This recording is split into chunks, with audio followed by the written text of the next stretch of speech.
Jai Hind children. Today we'll be dealing with module number 3 of the chapter Judiciary. In the previous module, we had discussed about the judicial system and why the judiciary should be independent. We had also discussed about the structure of the courts, and we had also discussed about uh, the civil cases and the criminal cases. This is the last module, and in this, let us discuss about the topic: does everyone have access to the courts? So the topic is a common man, does he have an access to the courts?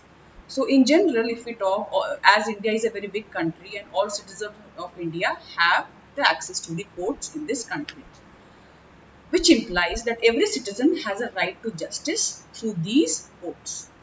Now, the courts play a very significant role in protecting our fundamental rights, and if any person finds or believes that his fundamental rights are being violated, he can approach the court for justice. And it is the function of the court to deliver justice. Now the question arises, the bigger question which arises is, while the courts are available for all, in reality, access to the courts have always been very difficult for a vast majority of people. Why? Because they are poor and they cannot afford the fees which comes through it. Now, legal procedures involve a lot of money and paperwork, as well as it takes a lot of time. Now, for a poor person who cannot read and whose family depends on the daily wages, the idea of going to the courts and getting justice sounds very remote, and it is not possible on his part to run to court with less money in his hand. So, in response to this situation, a thing which came up was PIL, or public interest litigation.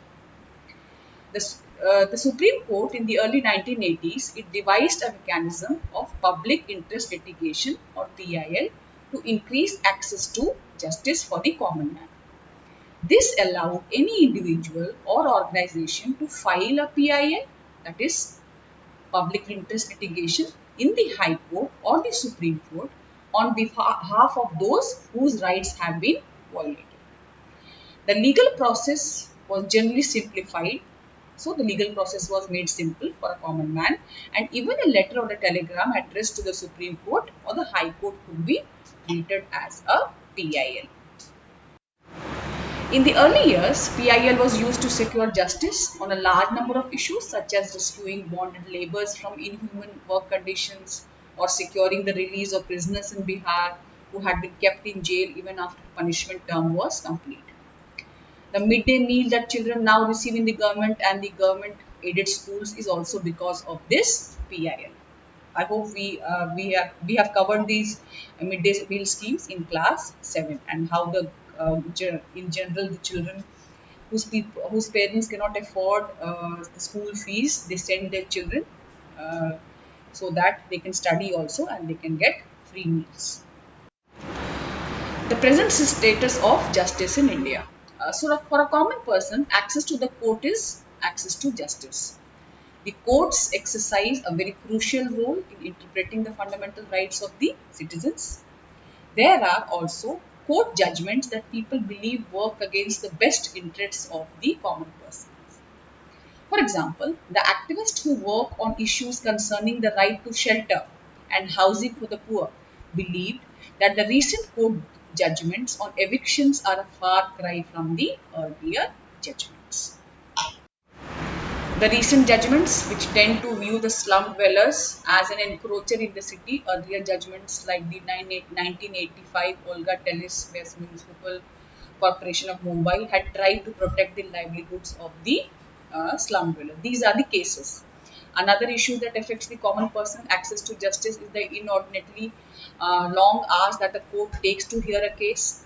The phrase, as we always hear, justice delayed is justice denied. So if the justice is delayed and it takes a longer period to deliver that, it means that justice has been denied or it has not taken place. Is often used to characterize this extended time period that courts take to deliver justice. However, in spite of this, there is no denying that the judiciary has played a very crucial role in a democratic country like India, serving as a check on the powers of the executive and the legislature, as well as in protecting the fundamental rights of the citizens. So here we understand that the judiciary has a very important role to play.